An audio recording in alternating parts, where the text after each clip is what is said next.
Hi everyone, welcome to SME Sustainability Webinar Series. This is the second in the series, and today we are looking at climate resilience for SMEs. My name's Trina Watson. I'm the Net Zero Training Manager at Green Economy. Hi everyone, my name's Joel Ledsham. I'm a Sustainability and Net Zero Consultant at Green Economy. At Green Economy, we support the green tech sector over here in West Yorkshire, but also across in Manchester. We work with businesses such as solar panel installers, heat pump providers, LED lighting companies, and we offer growth advice. We run events and networking for our members. We can do market research, whether that's on opportunities or competition. We run training programs a bit like this one. We offer sales support, and we also run the Green Marketplace, which is a platform that connects up businesses who are looking to invest in green tech with local suppliers. We're working on these webinars with the West Yorkshire Combined Authority Decarbonisation team.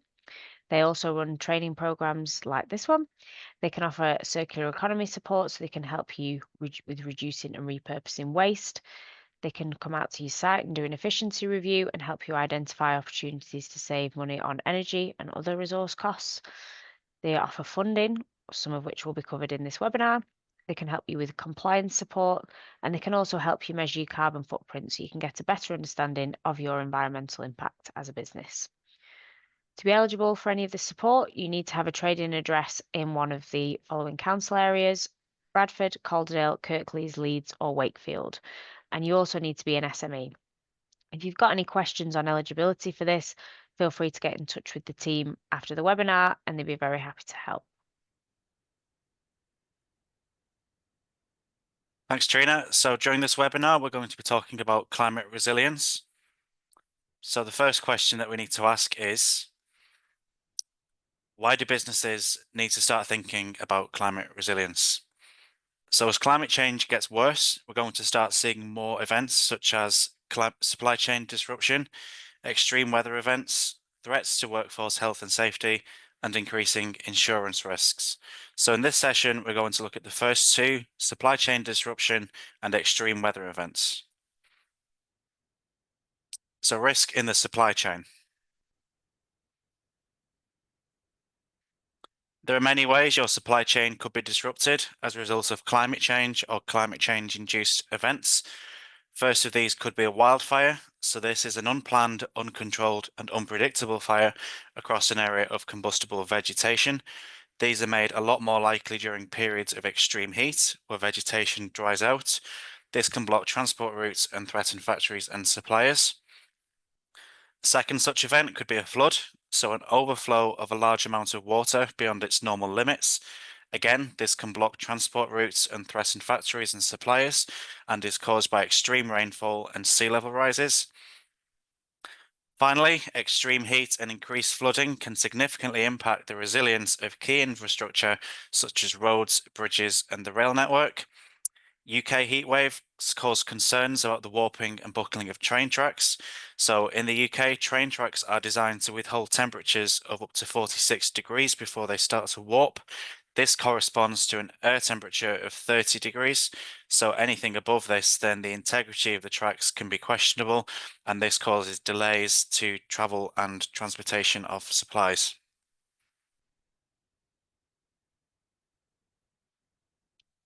So with this in mind, there is a clear business case for companies to reduce these risks and strengthen the supply chain performance by building the resilience of operations and communities along the supply chains. So climate-related disruptions can be broken down into two main categories. So acute events, which happen just one time, or chronic events, which are long-term changes. And these can have an impact on interconnecting systems. So systems that can be impacted include natural systems, so things like agriculture can be affected by extreme weather events, climate change, resource depletion, or collapse of ecosystems. Economic systems can be affected by financial losses, depressed growth, or structural changes. Physical systems can be affected by damage, degradation, or failure of physical capital, including infrastructure. And social systems can be impacted by labor issues, social change, mass migration, or political unrest. All of these can lead to issues such as costs. So not only increases in costs, but the variability of costs, which makes it harder for businesses to plan going forwards. Distribution, so it can affect the speed and responsiveness of your ability to distribute your products. It can also lead to reduced quality of goods and services and increased uncertainty and the size of the disruption. It can also be a wider indicator of risk within the supply chain, such as forced and child labour, and it can also result in reputational and financial damage to your company as well.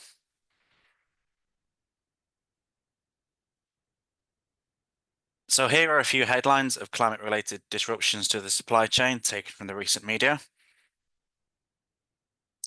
First, we have a report from a couple of weeks ago indicating that extreme weather events cost the global economy $2 trillion over the past decade. So climate-related disruptions will increase the costs of doing business, increase costs in your supply chain will impact your costs and ultimately your ability to make a profit. There have also been some recent heat waves in Australia, so severe storms can be a threat to factories, mines and cotton fields. A lot of the cotton we use in the British manufacturing industry comes from Australia, so if this crop is threatened by heat waves or extreme weather, it can have a huge impact on our clothing industry. Recently, thousands of Americans were left without power due to extreme weather events, which can take out power lines. Extreme heat can also mean that power stations have to be shut down. This is a particular concern for countries that rely on nuclear energy, such as France. So in the 2018 heat waves across Europe, many of the French nuclear power stations had to shut down. This had a knock-on effect on the UK energy supply as we import energy from France during peak periods. Climate change is also believed to have supercharged the recent floods across much of Eastern Europe and more recently Spain. So anything that is produced in these regions, the factories may be compromised and transport routes can be affected, meaning these goods might be inaccessible. There have also been recent wildfires across the US on both coasts. Again, such events can threaten factories, transport routes, and crops. And finally, an article from about a year ago highlighting that orange trees, particularly in Florida, have been ravaged by disease and climate-related impacts. So whilst we're all affected by food supply, from a business perspective, this could be particularly damaging if a particular food or drink product becomes unavailable, with severe impacts for your business. So with this in mind, it's important to be able to map your supply chain to highlight any key products and services which may be at risk from climate-related disruptions. So to highlight this, we've developed the following table for the Rug Company. So the Rug Company are a fictional company based in Leeds who the green economy uses as an example to show how a company can map their supply chain through their products and services. So for this exercise, we've identified 3 key products and services, who they are provided by, and where that company is located, how much is spent, and how the product is transported to the company. So knowing the location of the suppliers is important, so you can easily keep track of any potential problems in specific areas. Knowing the annual spend helps you to identify key suppliers, and knowing the mode of transport helps to identify potential supply disruption issues. So the first product and service we've identified is thread and twine. This comes from a company called TFG Textiles, who are located in Punjab in Pakistan. Annual spend is £100,000, and this is mostly transported by sea. The second product or service is manufacturing equipment, which comes from Acorn, who are based in Leeds. Annual spend for this is £50,000, and this is mostly transported by road. And finally, we have accounting software, which is provided by Smartora, who are based in Amsterdam, and annual spend is £25,000, and this is mostly transported online via the cloud.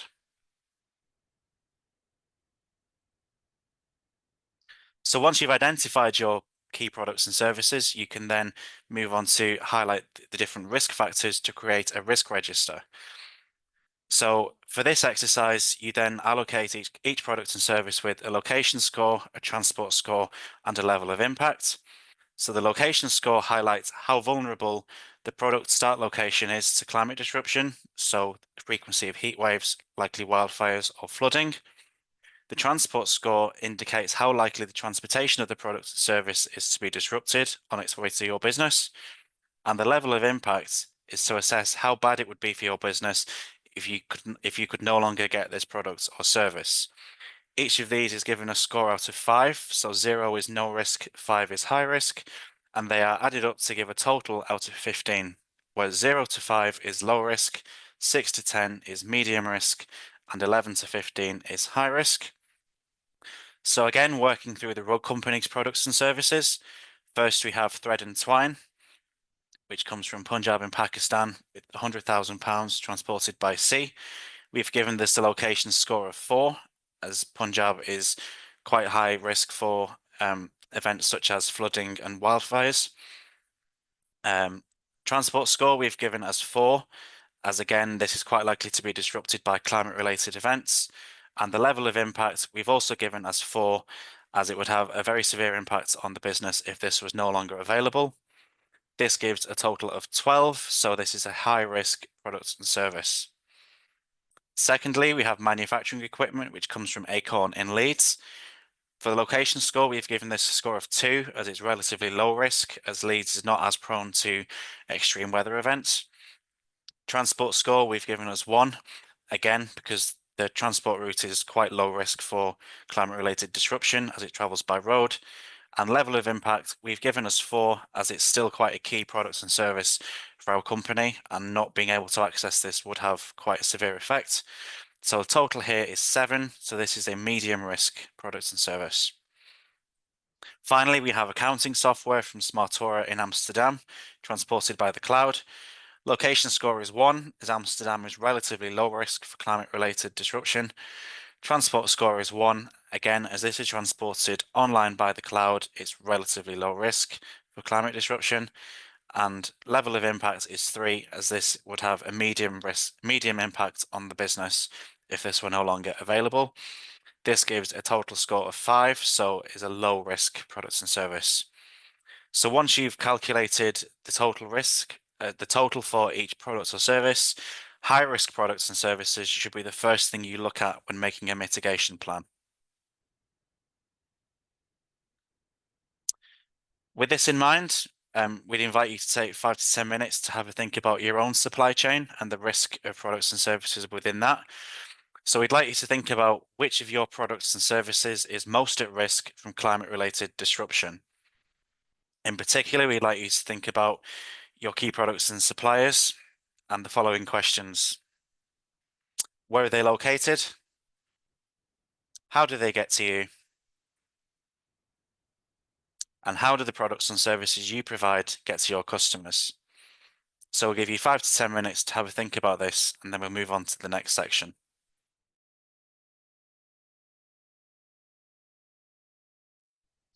Okay, hopefully you've had some interesting discussions in your groups there.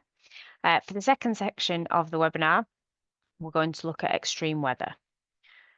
So starting off with extreme heat. Heat waves are defined by the Met Office of periods of at least 3 consecutive days in which temperature threshold is met or exceeded. So what this number is exactly differs from county to county. It depends exactly where you are in the country to reflect regional differences in climate, which is generally understood to be a sustained period of dangerously high temperatures. The frequency of heat waves in the UK has been increasing. So in 2022, we had 5 heat waves in total, with some areas reaching up to 40 degrees Celsius. And this is set to continue, with 2024 having been the hottest year on record. Heat waves pose a huge risk to health and life. So in 2022, those 5 heat waves were associated with a total of nearly 3,000 excess deaths in England alone. There are also risks to equipment and machinery. Joe was discussing the risk to the impact on train tracks earlier. This applies to other equipment and machinery as well. It's going to affect factories, transport, but also internet infrastructure, as data centers that we all rely on for our internet-based services need to be kept cool to operate. They need to be kept at a certain temperature. There's an increased energy demand for cooling as more people are running air conditioning systems, more people are running personal fans, fans are brought into offices. And as we mentioned before, there's also an increased risk of fires, wildfires, due to the extreme heat drying out the vegetation and increasing that risk on moors and other places like that. So we're just going to watch a short video on extreme heat.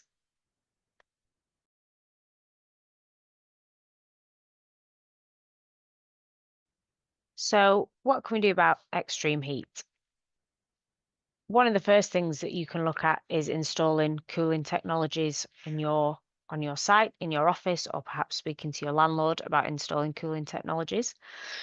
So the picture on the left here is an air source heat pump, and heat pumps work by using a compressor and refrigerant gases. Air-to-air heat pumps can also do aircon. So you might have heard us talking about them in terms of your heating and maybe reducing your heating bills, but they're also really useful in periods of extreme heat in summer if you get the air-to-air ones that can do cooling as well. In terms of your heating, they can be up to 4 times more efficient than gas, and they can significantly lower your carbon footprint. So as well as being something that can increase your resilience to climate-related events, they can also have an impact on reducing your contribution to climate change. If they're installed in combination with something like solar panels, for example, anytime the sun is shining, which is obviously particularly relevant during a heat wave, any of that energy that you're using to run that heat pump is not only free in terms of cost, but it's also emissions free in terms of carbon as well. The picture on the right is of a water-based cooling system. So this is very similar to an air-to-air heat pump or an air conditioning system. But instead of using air, it uses water to transfer heat from one location to the other. So also known as hydronic systems, these can also either heat or cool buildings. And they either absorb the heat inside the building and transfer it outside, which cools down the air inside, or vice versa. If you're using it for heating, they can take the heat from the outside air and bring it into the building. There are a number of different types of water-based cooling systems. So you can have closed-loop systems, and these use a closed loop of water to transfer heat between the building and the outside environment. So it's the water, a set amount of water is pumped through a series of pipes, and the heat is transferred either to or from the water by a heat exchanger. You can have open-loop systems, so these work in a similar way, but they use a natural body of water like a river or a lake as the heat source or sink. So the heat is transferred again to or from the water via a heat exchanger. And this might be particularly relevant for anybody who's in an old mill building that might have had a water wheel or a mill pond. That might be something that you can harness if you were looking at water-based cooling and heating systems. There's also evaporative cooling systems. So these heat systems use the evaporation of water to cool the air itself. The hot, dry air is passed over a wet surface, such as a wet pad or a mist. The water evaporates, and in doing so, it absorbs heat from the air, and that brings the air temperature down. Water-based cooling systems are generally more energy efficient than the air-based ones, so again, cheaper to run. And this is because water has a higher thermal capacity than air, so it can move heat around more effectively. But they're also more durable and require less maintenance because they don't have the same types of moving parts. They don't have fans, they don't have compressors. So they can be cheaper to maintain as well as run. The movement of less movement of air also can help improve the air quality, as it means there are fewer pollutants and allergens being spread around. So if anyone's been on an aeroplane with hay fever, you'll probably have experienced when you get off, you're doing a lot more sneezing because any allergens that are present are just being circulated around that enclosed space. A nature-based solution that you might want to consider is tree planting. So trees can have huge benefits as natural cooling solutions, particularly in urban areas. Estimates of how much they can actually cool down a building or a street by range from between 2 degrees to 12 degrees Celsius, which is absolutely massive. So the image on the right is from a study done by Ecosia. And this is comparing 2 similarly built streets with heat differences of up to 12 degrees C. And that 12 degrees C, that really is the difference between whether it's safe for your workforce to be in, whether it's comfortable to actually do your job or not. So it's a hugely significant reduction in temperature there. As well as providing that cooling benefit, they also absorb and store carbon as they grow. So again, they're not just helping you in terms of your resilience to climate events, but also reducing your contribution. And whilst they aren't a magic bullet, they are absolutely essential in combating climate change. They also absorb pollution, improve air quality, and there are a number of studies that show they've got proven benefits for our mental well-being, the more greenery we've got, especially in urban spaces. So what does this mean for you as an SME? Firstly, if you can, plant trees on your site. You can work with a tree planting consultant to determine the best type of tree and location to offer those cooling benefits. But even if you don't have a site of your own, or maybe there isn't a suitable place for planting trees, it's still worth getting involved in tree planting offsite. So the White Rose Forest has a number of opportunities for business to get involved in tree planting. The picture on the right here is a photo from their street tree planting pilot that's taking place in Leeds. So get in touch with them. There might already be something planned for your local area, but if there's not, perhaps you can work with other nearby businesses, other businesses on your street to support something similar. Even if there's not a space for it necessarily on your street, the more tree cover we have, particularly in urban areas, brings the temperature down on average, so it's still very much worth doing, even if it's not right outside your window. The picture on the left is from a project in Leeds run by the Yorkshire Rewilding Network. So the Yorkshire Rewilding Network run projects all along the rewilding spectrum. They do tree planting, but they also do things like window boxes. They do landscape-wide rewilding projects. And even though a window box might be small, it might feel like a drop in the ocean, any plants still absorb heat and provide shade and a habitat for essential wildlife. So it's still very much worth doing.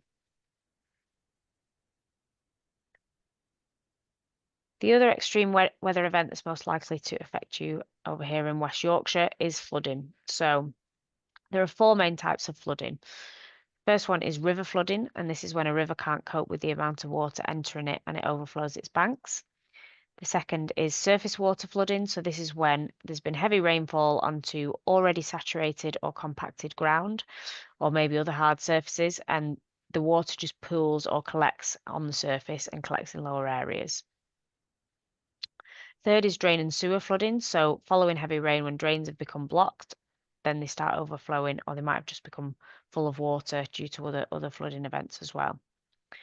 And finally, coastal flooding. So when weather and tidal conditions combine to increase sea levels and coastal areas become inundated. And this type of flooding can often surge inland and affect nearby neighbourhoods. So what can we do about flooding? The main way in which we can combat flooding is by slowing down the flow of water into saturated land, into rivers, into drains, or water coming in from the sea. So in the past, there's been a focus on things like concrete flood barriers, and the way that these work is by creating something high enough that even if there's lots of water, it won't come past the top of that. These are often very expensive, and the problem is if we do have a freak weather event where the water does come over the top, there's not a lot left that we can do, and it doesn't actually address the source of the problem. Nature-based solutions that work to slow down the flow of water in the first place are often much more effective and also cheaper and easier to implement on a smaller scale. So I'm sure you'll all be familiar with flooding in areas like Hebden Bridge and Todmorden. Landscapes for Water is a project that the Yorkshire Water Trust are working on the Woodland Trust with. And the aim of this project is to prevent flooding in 5 areas in the South Pennines. So from Hepsonstall Moor in the north, right down to Marsden Moor in the south. One of the reasons that towns like Hebden Bridge and Todmorden often flood are in a lot of these moors, there was coal found, and the coal seams were wet. So in order to get that coal out in a useful way, the government installed a number of drainage systems, the aim of which was to get the water off the top of the hill as quickly as possible down into the valleys so that they could dry out the coal. The result of this has been whenever there's heavy rainfall is exactly that. The water flows very quickly from the hill into the valleys, the rivers overflow, and that's when the flooding occurs. So what Landscapes for Water are doing is essentially trying to reverse this process. So they're blocking up these existing draining systems with bracken, other natural materials. They're installing leaky dams, which don't stop the flow of water, but they very much slow it down. And they're also planting a new 350 hectare wood, which the more trees and the more planting that we have on those moors, the more water is going to be taken up and not rolling down into the valleys. Another initiative is the Give Peat a Chance project run by the Yorkshire Wildlife Trust. So there are many peatlands across Yorkshire, most of which were drained by the governments of the 1950s and 1960s in order to try and make the land more productive for agriculture. To do this, huge drainage channels were built, which meant that rainfall just ran off the land into other channels, and this has two major knock-on effects. The first effect is that as the peatland dries out, sphagnum and other types of plants start to dry off. So sphagnum is a type of moss with a remarkable water holding capacity, and different species are capable of storing between 16 and 26 times their dry weight in water. So this has a huge effect on local flood resilience. Secondly, is that globally peatlands are the largest store of carbon on land. And when peatlands are dried out, the peat is then exposed and released, and stored carbon can be released into the atmosphere, as well as affecting the ability of the peatlands to absorb this carbon in the first place. It's estimated that the carbon stored in peatlands across the world is twice that of carbon stored in forests. So this is a huge loss when the peatlands are dried out. Fortunately, Yorkshire Wildlife Trust are working towards restoring the peatlands, and they're always looking for donations to continue the work, and they also offer volunteering opportunities as well. So the photo on the left is what the peatlands look like now. As you can see, they're relatively barren with not much wildlife. And on the right is a picture of what they should look like with a large variety of plant life and mosses.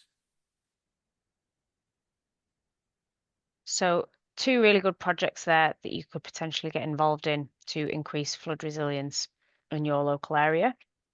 But what can you do about flood resilience on your site? So the same principle applies to your site as it does to the moorlands, to the peatlands. The more plants you have on site, the more water can be absorbed without it going into the drains, without it going into the rivers. So the first thing to do is look to plant as much as possible. Trees, hedges, but also green roofs. You might not have somewhere that you can put a hedge in, but if you've got a bike shed, a bin shed, if you've got your roof that you could maybe put some plants on. Moss is a really good plant for these. So as Joe was just mentioning there, sphagnum particularly has extremely strong water capture abilities, but there are also other mosses that do a similar thing. So this picture on the top right here is of a mossy green roof that does exactly that. So when it rains, that green roof is going to be holding loads and loads of water, which will slowly be released into the atmosphere, into the drains, rather than flooding in with all the rest of the heavy rainfall. Another thing that you can look at is stormwater planters. So this picture on the left is an example of the Derek Jarman garden at Manchester Art Gallery. And this planter might not look very big, but it's designed to hold 900 litres of water. So when there's a heavy rainfall, that's 900 litres that instead of going into the drains, instead of running down the street, is going into that planter that the plants can then later take up as and when they need it. So this is also good for drought resilience in periods of extreme heat. And it not only increases the flood resilience of the art gallery itself, but also of other businesses, other buildings on that street. Something else to think about if you're having any construction work done on your site is, can you use permeable materials? So the surface water flooding that we talked about, where the water collects and stays on saturated land. Sometimes this happens because of, especially in urban areas, because of impermeable materials. So the picture on the bottom right here doesn't look that exciting, but what it actually is a concrete that's made from seashells. So rather than the water pooling on the top and running into the drains, is able to run through the concrete and down into the ground below. So that's a really good way of increasing resilience to surface water flooding.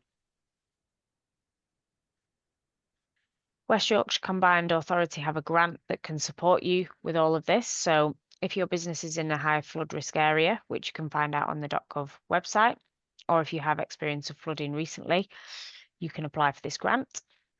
They can help you take steps to protect your premises from flooding, but also put measures in place that will minimise damage if you do flood.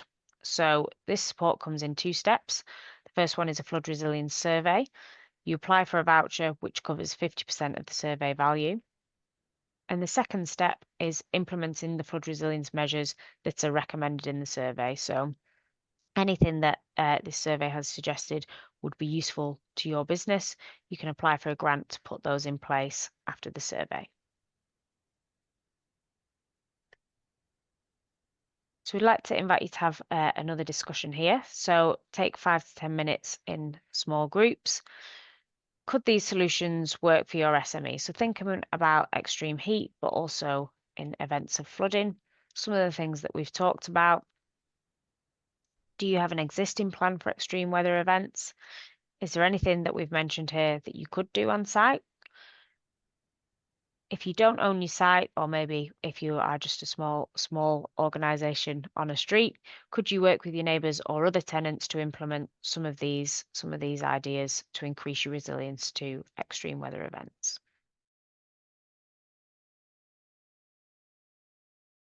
Okay, hopefully you've had some interesting discussions there. That's all we've got time for today. So we're going to leave you with a few things to take away for after the webinar. So the first thing we think you should look at is mapping your supply chain, understanding who your key suppliers are, where they're located, and how they get to your site. Once you've done that, you can then create a risk register for your supply chain, understanding where your highest areas of risk are, and then addressing those high areas of risk. So creating a mitigation plan, which might involve identifying alternative suppliers for those high-risk products and services, or perhaps working with your supply chain to decrease that risk and increase your resilience. In terms of your site itself, have a look at planting trees on-site and off-site. We can never have too many trees. Think about volunteering, perhaps if you have staff volunteering days at your organisation, or donating money that you might have otherwise spent on carbon offsetting to restore Yorkshire's peatlands. And then have a look at increasing rainwater capture on site. The more you can do of this, the better, and the more resilient you'll be to heavy rainfall and flooding events. A couple of local initiatives that you can get involved with. So the White Rose Forest that we mentioned works to increase tree cover in the Yorkshire area. The Yorkshire Rewilding Network, again, runs a variety of rewilding projects across Yorkshire. And finally, Give Peter Chance, the project we mentioned there, run by the Yorkshire Wildlife Trust. A little bit of further reading if you're interested in this topic. So there's an article there on urban heat in the New Scientist and how much trees can help cool land surface temperature in cities. A video there on the Pocket Park at Manchester Art Gallery and a bit more information on those stormwater planters. The Urban Tree by Duncan Goodwin looks at how you can incorporate tree planting into planning decisions and buildings. And finally, a podcast on how nature can be harnessed to prevent and minimise flooding. Thank you very much for attending. This is the second one in the SME Sustainability Webinar Series, and we've looked at climate resilience for SMEs.